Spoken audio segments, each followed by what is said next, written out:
Pedakakani MPP శ్రీనివాసరావుపై పోలీసులు అక్రమ case బనాయించారు. అయితే ఈ అక్రమ కేసును నిరసిస్తూ ఇక్కడ పొన్నూరు నియోజకవర్గ వైఎస్ఆర్ కాంగ్రెస్ పార్టీ సమన్వయకర్త అంబటి మురళి నిరసన వ్యక్తం చేస్తున్నారు. పోలీస్ స్టేషన్ ముందే, అంటే పెదకాకాని పోలీస్ స్టేషన్ ముందే బైఠాయించి ఆందోళన చేస్తున్నారు. పూర్తిగా 3-4 సంవత్సరాల క్రితం జరిగిన ఒక ఘటన ఆధారం చేసుకుని ధూళిపాల నరేంద్ర ప్రమేయంతో ఈ అక్రమంగా అరెస్ట్ చేశారని పోలీసులు ఆగ్రహిస్తున్నారు. మనతో మురళి ఉన్నారు. సార్, ఏంటి ఈ అరెస్ట్ని ఎలా చూస్తారు? ఇది కేవలం ఫ్యాబ్రికేటెడ్ కేసు.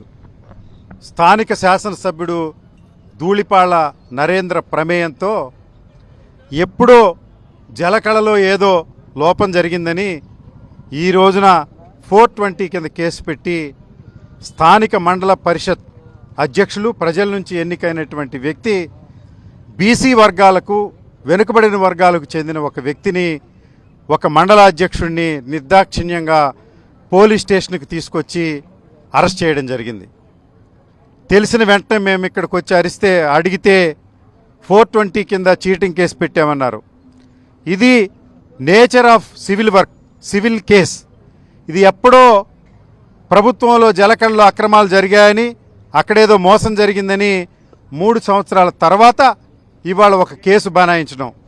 ఒక పథకం ప్రకారం ధూళిపాళ నరేంద్ర నిన్నగాక మొన్న పొన్నూరు రూరల్ మండలంలో మన్నవ గ్రామ సర్పంచ్పై దారుణంగా హత్యా ప్రయత్నం చేయడం, అదేవిధంగా యాదవ కులానికి చెందిన స్థానిక బీసీలలో పటిష్టమైన నాయకుడిగా ఉన్నటువంటి శ్రీనివాసరావుని ఏదో ఒక నెపంతో అరెస్టు చేయాలని, భయపెట్టాలని, వైఎస్ఆర్ కాంగ్రెస్ పార్టీ శ్రేణులను భయపెట్టాలని మీరు పూనుకున్నటువంటి చర్య ఇది.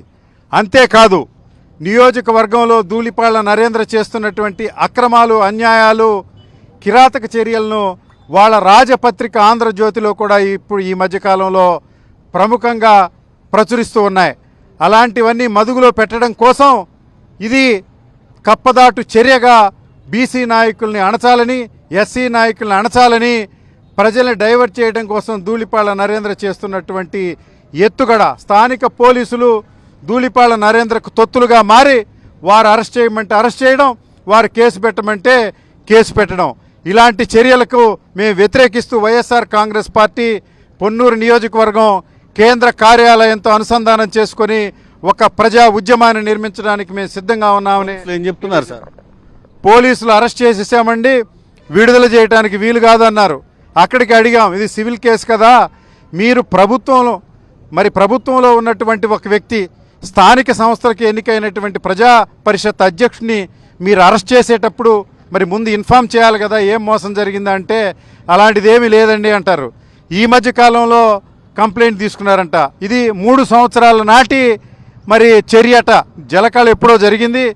కేసు బనాయించడం, అదేవిధంగా బీసీ వర్గాల మీద బనాయించడాన్ని వైఎస్ఆర్ కాంగ్రెస్ పార్టీ తీవ్రంగా వ్యతిరేకిస్తుంది. అవసరమైతే ప్రజా ఉద్యమాన్ని నిర్మిస్తామని మిమ్మల్ని హెచ్చరిక చేస్తా ఉన్నాం. స్థానిక పోలీసుల జరగని ఒక ఘటనను పూర్తిగా జరిగినట్టు, అదేదో కుంభకోణం జరిగినట్టు ఇటీవల ఒక కంప్లైంట్ ఇచ్చి పూర్తిగా దానిపైన వాళ్ళ కేసు నమోదు చేసి ఒక ఎంపీపీ, అంటే బీసీ వర్గానికి చెందిన ఒక ఎంపీపీని ఒక దొంగను తీసుకువచ్చారని ఆగ్రహం వ్యక్తం చేస్తున్నారు. కానీ ఖచ్చితంగా ఎంపీపీని బయటకు వదిలేంత వరకు ఆందోళన కొనసాగిస్తామని కూడా హెచ్చరిస్తున్నారు.